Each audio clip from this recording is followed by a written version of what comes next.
Alright, we're back again. Another issue of the list, issue 3 here. Got a couple more books. Dug them out of the locker here in Kitchener. And if you guys are ever, if you're from around this area or you're ever going to be near this area, you should really come check this place out. Like the quality of stuff that comes through there on a daily basis. This guy's like a serious dealer, so pretty awesome. Some of the finds out of there, but I got a couple here to show you today, and we'll go through them, get to the right page here, and we'll take a look. So the first book, Marvel's issue 4, fairly famous imagery. Alex Ross, his painting style is well known.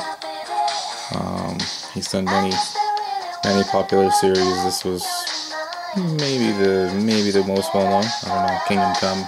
I'm sure there's other ones that I'm not thinking of, but I would say Marvel's is probably up there for his most well known anyway. It's number 28 on the list.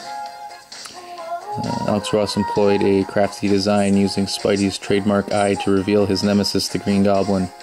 What's important is the iconography of Spider-Man. To recognize him simply by his eye design. Says Ross, in that point in my career I was adamant about removing the large eye craze that was taking over all Spider-Man's books, so I'm sure that's a little bit of a shot at Todd McFarlane. But I don't think Todd McFarlane cares. He's laughing all the way to the bank, I guess. But yeah, so that's number 28 on the list. And just a really cool one. It's like a plastic, I don't even know what you'd call that plastic. I'm sure there's a proper name for it, but it's like a clear plastic.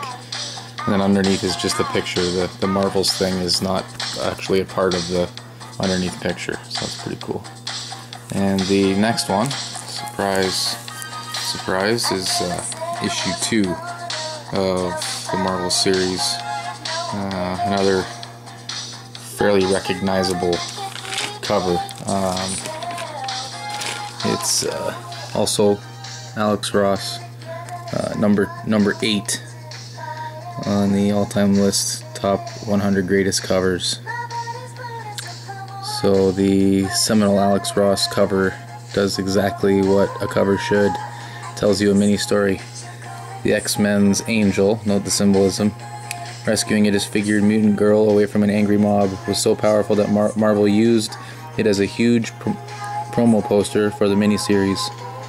Ross also notes, it's my first Alfred E. Newman image, with the back of his head appearing in the crowd. So that's kind of neat if you didn't know that.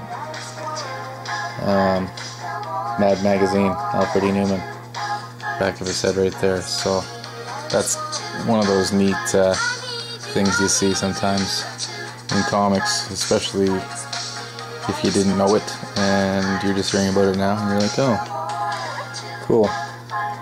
But aside from that, the cover itself, awesome piece of art and very well laid out for sure. The view, camera angle on it, it's great. So those are the 2 new ones. I also got a better copy of Secret Wars number 1. Mine was my original was out of the $3 bin. This was a $8 book, I think. So upgraded with a little bit of trade involved too, which is always nice. And just a very famous image. I think you'll probably still see this image used on like the side of like stands and stuff like that, you know, like if there's like a Marvel sort of stand, you may see this image maybe around Halloween too, on some candy or something, I don't know, but I feel like I've seen it used. So just a testament to the popularity and iconography, is that it? Jeez, nice word. Iconography? That was that book, but we'll steal it for this one too.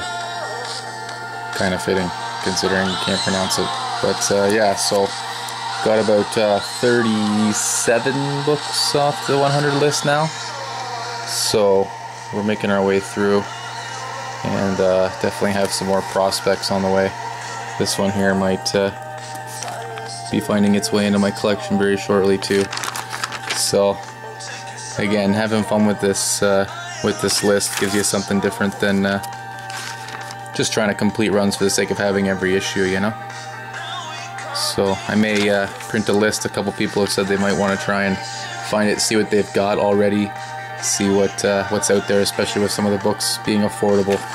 So I may, well, here, we'll just scan through it quick once more. But I may print it off or something and get a link to it or something to that effect so people can get it if they don't have access to the magazine. The magazine's probably 10 years old now.